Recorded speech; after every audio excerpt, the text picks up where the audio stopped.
কিয়েভের যুদ্ধবিরতির আহ্বানকে তোয়াক্কা না করে একদিনে ইউক্রেনের বিভিন্ন অঞ্চলে রাশিয়ার হামলা, নিহত 25। ইউক্রেনের বাজেয়াপ্ত অর্থ ফেরত দিল হাঙ্গেরি, সাধুবাদ জানালেন প্রেসিডেন্ট জেলেনস্কি। ব্রিটেনে লাগাতার হামলার ঘটনায় লন্ডনে ইহুদিদের সুরক্ষায় পুলিশের বিশেষ টিম গঠন। মাঝসমুদ্রে ক্রুজ শিপে হান্টা ভাইরাসের আক্রমণ, ইউরোপ জুড়ে আতঙ্ক। গ্রিসের দ্বীপে ইউক্রেনগামী কার্গো জাহাজ ডুবি, জীবিত উদ্ধার করা সম্ভব হয়েছে ক্রুদের। ইউরোপের হালনাগাদ ও বৈচিত্র্যময় খবরাখবর আপনাদের সামনে এক নজরে তুলে ধরছি আমি জাবের মাহমুদুল।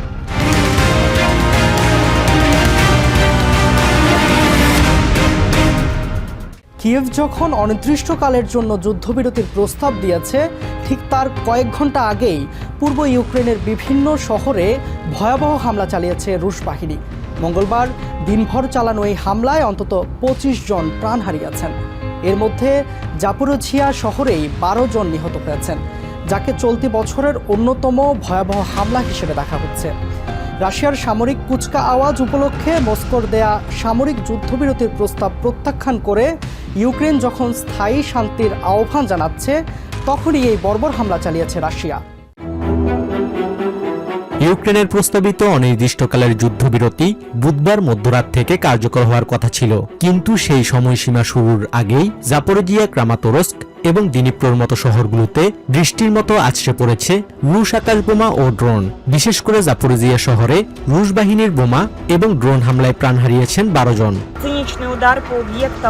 এটি আমাদের শহরের উপর একটি নিষ্ঠুর হামলা। শত্রুরা প্রথমে 4টি গাইডেড বোমা দিয়ে আঘাত করে এবং এরপর পরিকল্পিতভাবে শাহেদ ড্রোন দিয়ে আক্রমণ চালায়। দীর্ঘ সময় ধরে আমাদের জরুরি পরিষেবা ও উদ্ধার কর্মীরা ঘটনাস্থলে পৌঁছাতে পারছিলেন না। রুশ হামলায় ধূলিসাৎ হয়ে গেছে আবাসিক ভবন, গাড়ি মেরামতের দোকান এবং বাণিজ্যিক প্রতিষ্ঠান। উদ্ধারকর্মীরা যখন ঘটনাস্থলে পৌঁছান, ঠিক তখনই দ্বিতীয় দফায় ড্রোন হামলা চালায় রুশ বাহিনী। প্যারামেডিকরা রক্তাক্ত ও মুমূর্ষু আহতদের সেবা দিতে হিমশিম খাচ্ছেন। বোমাগুলো সরাসরি একটি ওয়ার্কশপ এবং কারখানায় আঘাত হানে। আমরা দ্রুত ঘটনাস্থলে পৌঁছে যাদের মারাত্মক রক্তক্ষরণ হচ্ছিল তাদের প্রাথমিক চিকিৎসা দেই। আমি একাই 4-5 জন গুরুতর আহত মানুষকে চিকিৎসা দিয়েছি। রাশিয়ার বিজয় দিবস উপলক্ষে মস্কো 8 ও 9 মে 2 দিনের যুদ্ধবিরতির ঘোষণা দিলেও ইউক্রেনের প্রেসিডেন্ট ভলোদিমির জেলেনস্কি তা প্রত্যাখ্যান করেছেন। তিনি সাফ জানিয়েছেন, কেবল সামরিক কুচকাওয়াজের জন্য 2 দিনের যুদ্ধবিরতি কোনো সমাধান নয়। শান্তির প্রস্তাব যখন বারুদের ধোঁয়ায় ঢাকা পড়ে যায়, তখন প্রশ্ন ওঠে, যুদ্ধের এই বিভীষিকা থেকে সাধারণ মানুষের মুক্তি মিলবে কবে? Basudebnath, TVN 24 news desk.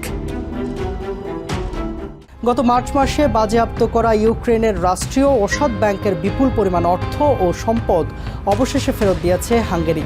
বুধবার প্রেসিডেন্ট ভলোদিমির জেলেনস্কি এই পদক্ষেপকে স্বাগত জানিয়ে একে একটি সভ্য পদক্ষেপ হিসেবে অভিহিত করেছেন।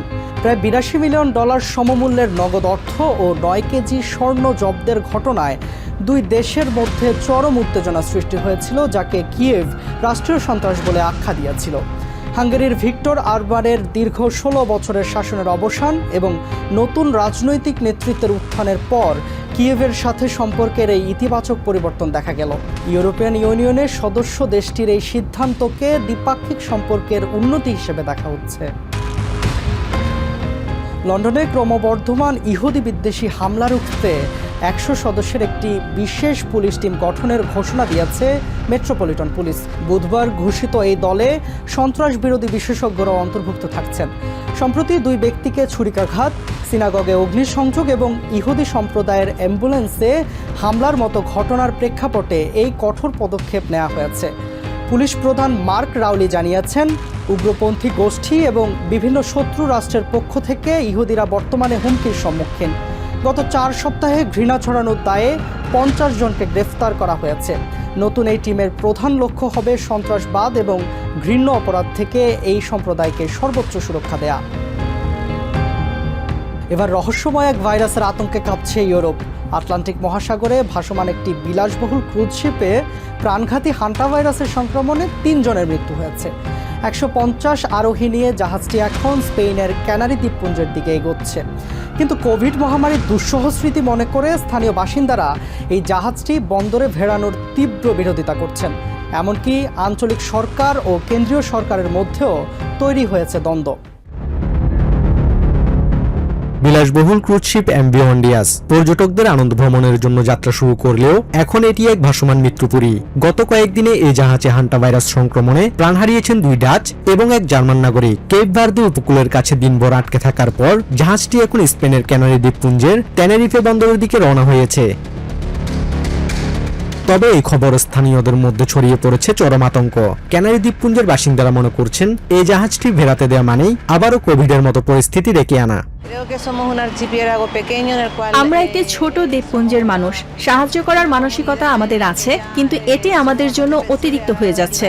কোভিডের সময় আমরা যা সহ্য করেছি, আবারও সেই একই পরিস্থিতির মধ্য দিয়ে যেতে চাই না। মানুষ আতঙ্কিত। স্পেন একটি বড় দেশ, অনেক বন্দর আছে, জাহাজটি অন্য কোথাও যেতে পারত। এদিকে স্পেনের কেন্দ্রীয় সরকার জানিয়েছে টেনেরিফের একটি অপেক্ষাকৃত কম জনবহুল বন্দরে জাহাজটি নোঙর করবে। দেশটির স্বাস্থ্য মন্ত্রণালয় জানিয়েছে ক্যানারি দ্বীপপুঞ্জে পৌঁছানোর পর সব যাত্রীকে পরীক্ষা করা হবে এবং বিদেশি পর্যটকদের নিজ নিজ দেশে পাঠানোর ব্যবস্থা করা হবে। জাহাজে থাকা বাকিরা আপাতত সুস্থ আছেন। আমরা ক্যানারি দ্বীপপুঞ্জে পৌঁছানোর পর আন্তর্জাতিক প্রোটোকল মেনে তাদের সরিয়ে নেওয়ার ব্যবস্থা করব। তবে শুধু সাধারণ মানুষই নন, ক্যানারি দ্বীপপুঞ্জের আঞ্চলিক প্রধান ফার্নান্দো ক্লাভিজো এই সিদ্ধান্তের তীব্র বিরোধিতা করেছেন। তিনি এই পদক্ষেপকে অযৌক্তিক বলে অভিযোগ করেছেন। যদি যাত্রীরা সুস্থই থাকেন তবে তাদের ক্যানারি দ্বীপপুঞ্জে আসার কি দরকার? তারা কেপ ভার্দে বিমানবন্দর থেকেই নিজ দেশে ফিরতে পারতেন। আমাদের জানানো হয়নি কেন এই ঝুঁকি নেওয়া হচ্ছে। সংক্রমণের মাত্রা বা ভাইরাসের ধরন সম্পর্কে আমাদের কাছে পরিষ্কার কোনো তথ্য নেই। তবে সব বাসিন্দা যে বিরোধিতায় নেমেছেন তা নয়, কেউ কেউ মানবিক দিকটিও বিবেচনা করছেন। আমার মনে হয় সঠিক তথ্যের অভাবে মানুষ কিছুটা বিমুখ হচ্ছে। যদি কর্তৃপক্ষ স্বাস্থ্য ঝুঁকি না থাকা নিশ্চয়তা দেয়, তবে যাদের চিকিৎসা দরকার তাদের সাহায্য করাটাই যৌক্তিক কাজ। বিশ্ব স্বাস্থ্য সংস্থা জানিয়েছে এটি হান্টা ভাইরাসের আন্দিয়ান স্ট্রেন, যা বিরল ক্ষেত্রে মানুষ থেকে মানুষে ছড়াতে পারে। জাহাজের ভেতরের পরিস্থিতি বর্ণনা করেছেন বিশেষজ্ঞ চিকিৎসক Martin Chris. If it's the Andes hantavirus that is spreading among people, then they have reasons to be scared. Corona মহামারীর স্মৃতি এখনো মানুষের মাঝে এক ভীষণ আতঙ্ক হয়ে বেঁচে আছে, যে কারণে নতুন কোনো ভাইরাস সংক্রমণের তথ্য জনমনে আতঙ্কের জন্ম দেয়। তবে প্রয়োজনীয় চিকিৎসা ব্যবস্থা নেওয়ার আশ্বাসে এই স্বাস্থ্য ঝুঁকি মোকাবেলায় এগিয়ে এসেছে স্পেন কর্তৃপক্ষ। Basudebnath, TVN 24 news desk. গ্রিসের অ্যান্ড্রোস দ্বীপের উপকূলে পাথরের সাথে ধাক্কা লেগে ডুবে গেছে ইউক্রেনগামী একটি কার্গো জাহাজ। বুধবার ভোরে ভানুয়াতুর পতাকাবাহী কোরশেজ সি নামক জাহাজটি আলবেনিয়া থেকে কয়েকশো মেট্রিক টন সোডা নিয়ে যাত্রা শুরু করেছিল। গ্রিক কোস্টগার্ড জানিয়েছে জাহাজে থাকা 9 জন ক্রু সবাইকে সফলভাবে উদ্ধার করা হয়েছে, যাদের মধ্যে 8 জন তুর্কিয়ের এবং 1 জন আজারবাইজানের নাগরিক। জাহাজটি ডুবতে শুরু করলে ক্রুরা বিপদ সংকেত পাঠান।